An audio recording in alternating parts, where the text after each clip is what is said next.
Hello student, आप लोगों का बहुत बहुत स्वागत है। तो हम लोग 11 की केमिस्ट्री पढ़ रहे हैं। तो इसमें पिछले क्लास में हम कुछ टॉपिक जो है कि कवर किए थे। इस क्लास में हम लोग पढ़ेंगे प्रतिशत संघटन, यानी कि जैसे कोई यौगिक दिया गया है उसमें किसी भी परमाणु का या किसी भी तत्व का प्रतिशत संघटन हम लोग कैसे निकालते हैं, ठीक है ना। यानी कि हम लोग यहाँ पे देखेंगे कि किसी भी तत्व का जो यानी कि जैसे कोई भी यौगिक है उसमें उस तत्व का जो प्रतिशत संघटन होता है वो क्या होता है, कितना प्रतिशत होता है, उसको हम लोग यहाँ पे देखेंगे, ठीक है ना। तो कॉपी और पेन ले लीजिए, नोट्स बनाते रहिए। यहाँ पे कुछ क्वेश्चन करवाया जाएगा, उस क्वेश्चन को आप लोग नोट कर लेंगे और उसको सॉल्व कर लेंगे, ठीक है ना। देखिए जैसे कि हम लोग यहाँ पे क्या पढ़ेंगे, प्रतिशत संघटन पढ़ेंगे। क्या पढ़ेंगे? प्रतिशत संघटन पढ़ेंगे। प्रतिशत संघटन यानी कि किसी भी यौगिक में किसी भी परमाणु का कितना प्रतिशत संघटन है। मतलब कि जैसे H2O की ही बात किया जाए, H2O में जो हाइड्रोजन है वह कितना प्रतिशत उपस्थित है, या ऑक्सीजन इसमें कितना प्रतिशत उपस्थित है, ठीक है ना। इसको यहाँ पे हम लोग देखेंगे, उसी को क्या बोलेंगे, प्रतिशत संघटन बोलेंगे। क्लियर ना। देखिए पहले तो प्रतिशत संघटन निकालने के लिए फार्मूला क्या होता है, ये फार्मूला हम आप लोगों को बता दें, ठीक है ना। तो क्या हो जाएगा यहाँ पे, प्रतिशत संघटन बराबर आपका जो फार्मूला होता है, प्रतिशत संघटन बराबर होता है यौगिक में उस परमाणु का परमाणु द्रव्यमान या उस परमाणु का द्रव्यमान बटे हो जाएगा यौगिक का परमाणु द्रव्यमान और गुणे यहाँ पे 100 हो जाएगा, ठीक है ना। ये फार्मूला यहाँ पे होगा, ठीक है ना। क्या होगा फार्मूला कि प्रतिशत संघटन बराबर यौगिक में उस परमाणु का द्रव्यमान, या यहाँ पे उस यानी कि यौगिक में उस परमाणु का आणविक द्रव्यमान भी आप लिख सकते हैं, ठीक है ना। तो क्या हो जाएगा, यौगिक में उस परमाणु का परमाणु द्रव्यमान बटे यौगिक का परमाणु द्रव्यमान और गुणे यहाँ पे क्या हो जाएगा, 100 हो जाएगा। क्लियर ना। देखिए अब जैसे एग्जाम्पल देखिए, जैसे उदाहरण देखिए। उदाहरण में जैसे पहला उदाहरण हमने आपको दे दिया है H2O, हमने आपको H2O दे दिया है और इसमें हम बोल दिए हैं कि बताइए हाइड्रोजन कितना प्रतिशत है। यानी कि जो H2O है, जल है, इसमें हाइड्रोजन कितना प्रतिशत उपस्थित है, इसका प्रतिशत संघटन बताइए, ठीक है ना। तो फार्मूला आपके सामने है, प्रतिशत संघटन बराबर यौगिक में उस परमाणु का द्रव्यमान बटे क्या हो जाएगा, यौगिक का परमाणु द्रव्यमान और गुणे यहाँ पे क्या हो जाएगा, 100।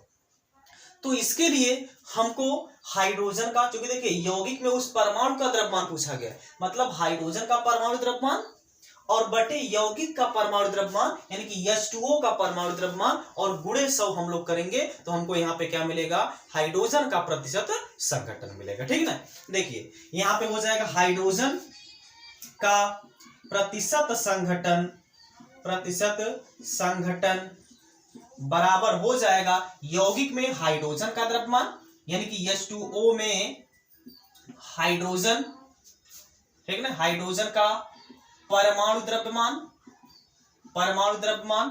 बटे क्या हो जाएगा, H2O का परमाणु द्रव्यमान और गुणे यहाँ पे क्या हो जाएगा, 100। तो सॉल्व करिए। H2O में हाइड्रोजन का परमाणु द्रव्यमान कितना हो जाएगा, देखिए हाइड्रोजन का जो परमाणु द्रव्यमान होता है 1 होता है, तो यहाँ पे 2 हाइड्रोजन है तो क्या हो जाएगा आपका 2 हो जाएगा, तो हो जाएगा ऊपर 2 बटे नीचे क्या हो जाएगा, H2O का परमाणु द्रव्यमान। H2O का परमाणु द्रव्यमान कितना हो जाएगा, आप निकालना हो तो निकाल लीजिए, नहीं तो यहाँ पे देख लीजिए, अगर आपको नहीं समझ में आता तो यहाँ पे देख लीजिए। देखिए क्या है आपका H2O है, तो हाइड्रोजन का परमाणु द्रव्यमान कितना होता है, 1 होता है, तो 2 हाइड्रोजन है तो क्या हो जाएगा 2 और प्लस ऑक्सीजन का कितना होता है, 16 होता है, तो टोटल कितना हो जाएगा 18। यानी कि H2O का जो आणविक द्रव्यमान हो जाएगा वो कितना हो जाएगा आपका 18 हो जाएगा। क्लियर ना।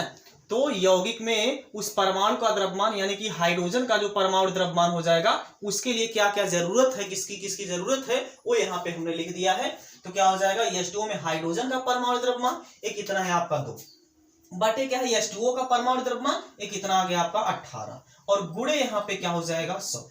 इसी को हम लोग सॉल्व कर देंगे, हमको हाइड्रोजन का प्रतिशत संघटन मिल जाएगा, यानी कि इसमें हमको मिल जाएगा कि हाइड्रोजन कितना प्रतिशत उपस्थित होगा। क्लियर ना? देखिए, यानी कि यहाँ पे काट दीजिए, कितना हो जाएगा 9 हो जाएगा, ऊपर आपका कितना हो गया 100, यानी कि इसमें जो H2 का या हाइड्रोजन का प्रतिशत संघटन बराबर हो जाएगा कितना, यानी कि हाइड्रोजन का प्रतिशत संघटन बराबर हो जाएगा, कितना हो जाएगा, इसको डिवाइड कर दीजिए, इसी के आगे देखिए हम कर दे रहे हैं, तो आपका कितना हो जाएगा, कितना बचेगा 100, ठीक, बटे नीचे कितना बचा आपका 9, तो 100 में 9 से भाग देंगे तो कितना आ जाएगा आपका, देखिए 9 1 के 9 हो जाएगा, 9 1 के 9 हो जाएगा, फिर यहाँ पे दशमलव, ठीक, यानी कि 11.111% आ जाएगा। यानी कि जो H2O है, H2O में जो हाइड्रोजन का प्रतिशत संघटन यहाँ पे है वो आपका कितना है 11.11%। बात समझ में आ गई? अगर इसमें ऑक्सीजन का पूछा जाता कि ऑक्सीजन का कितना प्रतिशत है, ऑक्सीजन यहाँ पे कितना प्रतिशत उपस्थित है, उसके लिए हमको क्या करना पड़ता कि ऊपर आपको क्या करना देना होता, ऑक्सीजन का प्रतिशत रख देना होता, यानी ऑक्सीजन का द्रव्यमान रख देना होता, ठीक है ना? तो नोट कर लीजिए, इसको हम मिटा करके उसको भी सॉल्व कर दें, नोट कर लीजिए, हो गया। देखिए, अब जैसे H2O में ही अगर निकालना होता आपका ऑक्सीजन का प्रतिशत, ऑक्सीजन कितना प्रतिशत इसमें उपस्थित है वो अगर आपको निकालना होता तो क्या हो जाता आपका कि प्रतिशत संघटन, यानी कि ऑक्सीजन का प्रतिशत संघटन बराबर आपका क्या हो जाएगा, यौगिक में उस परमाणु का द्रव्यमान जिसका पूछा गया है, तो किसका, ऑक्सीजन का पूछा गया है, क्या हो जाएगा ऑक्सीजन का द्रव्यमान बटे क्या हो जाएगा H2O का द्रव्यमान, और गुणे यहाँ पे क्या हो जाएगा 100। तो लगा दीजिए, ऑक्सीजन का कितना होता है, बोलिए 16 होता है, बटे H2O का कितना होता है 18 होता है, और गुणे यहाँ पे 100। बस इसको सॉल्व कर लीजिए तो क्या मिल जाएगा आपका, देखिए 2 8 16 हो जाएगा, 2 8 16, 2 9 18, ठीक, तो कितना हो जाएगा आपका 8 गुणे 100 यानी 800 हो जाएगा, और बटे आपका कितना हो जाएगा 9। इसमें भाग देंगे कितना, यानी कितना आ जाएगा, डिवाइड करा दीजिए, कितना हो जाएगा आपका 9 8 72 हो जाएगा, ठीक, 9 8 72, फिर से हो जाएगा 9 8 72 दशमलव, फिर हो जाएगा यानी कि 88.88% आ जाएगा। जो H2O होता है, H2O में जो ऑक्सीजन का प्रतिशत होता है वो कितना होता है 88.88% होता है। क्लियर है? तो यह जो टॉपिक है केवल 12 के लिए, ये सॉरी केवल 11 के लिए ही नहीं है। अगर आपको किसी भी कंपाउंड में किसी भी एलिमेंट का अगर आपको प्रतिशत संघटन निकालना होगा तो आप उसका प्रतिशत संघटन ऐसे ही निकाल सकते हैं। क्लियर ना? नोट कर लीजिए, इसके बाद और एग्जांपल हम इसका सॉल्व करते हैं, ठीक है ना? नोट कर लीजिए, हो गया। अब थोड़ा सा बड़ा एग्जांपल देखते हैं, ठीक। अब हम फार्मूला मिटा दे रहे हैं, ठीक है ना? देखिए, जैसे अगर आपको बोल दिया जाए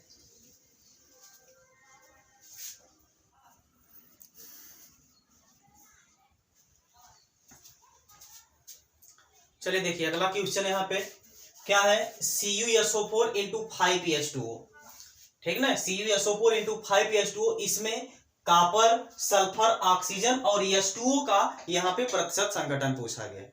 यानी कि इसमें पूछा गया है आपका कॉपर कितना प्रतिशत है, सल्फर कितना प्रतिशत है, ऑक्सीजन कितना प्रतिशत है, और H2O यानी कि जल इसमें कितना प्रतिशत है, ये यहाँ पे पूछा गया है, ठीक ना?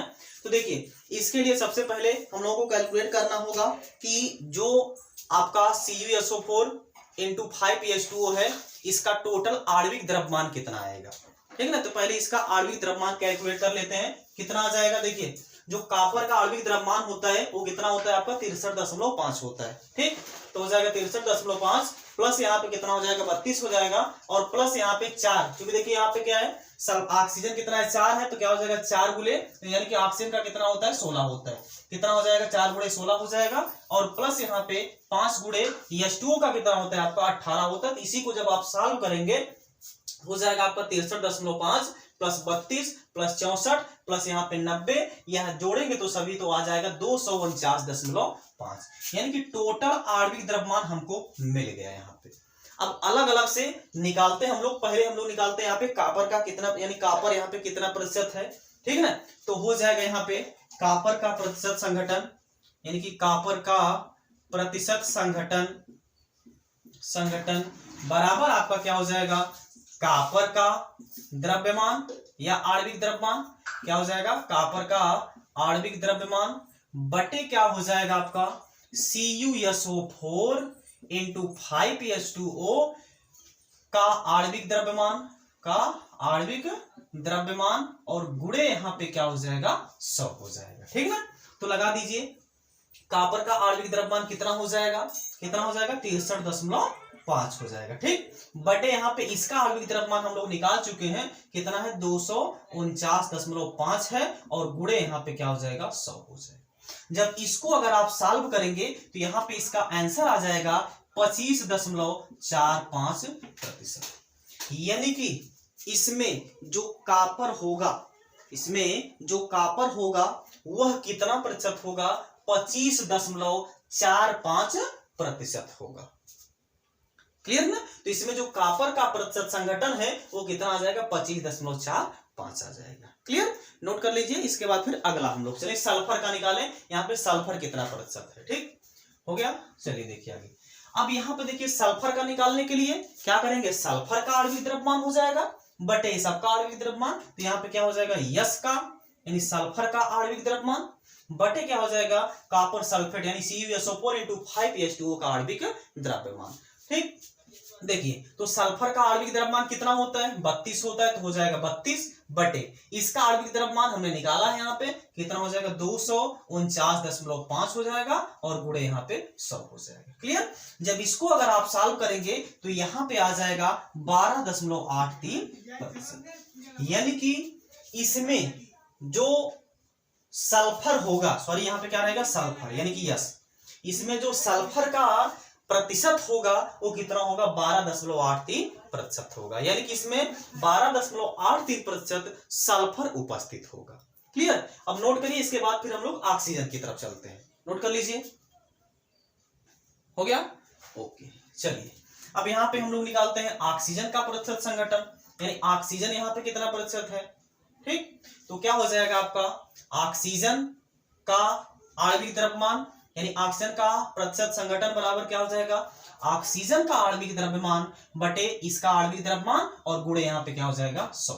ऑक्सीजन का कितना होता है, देखिए यहाँ पे O4 था तो कितना हो जाएगा, एक ऑक्सीजन का 16 होता है तो 4 ऑक्सीजन का कितना हो जाएगा 64 हो जाएगा।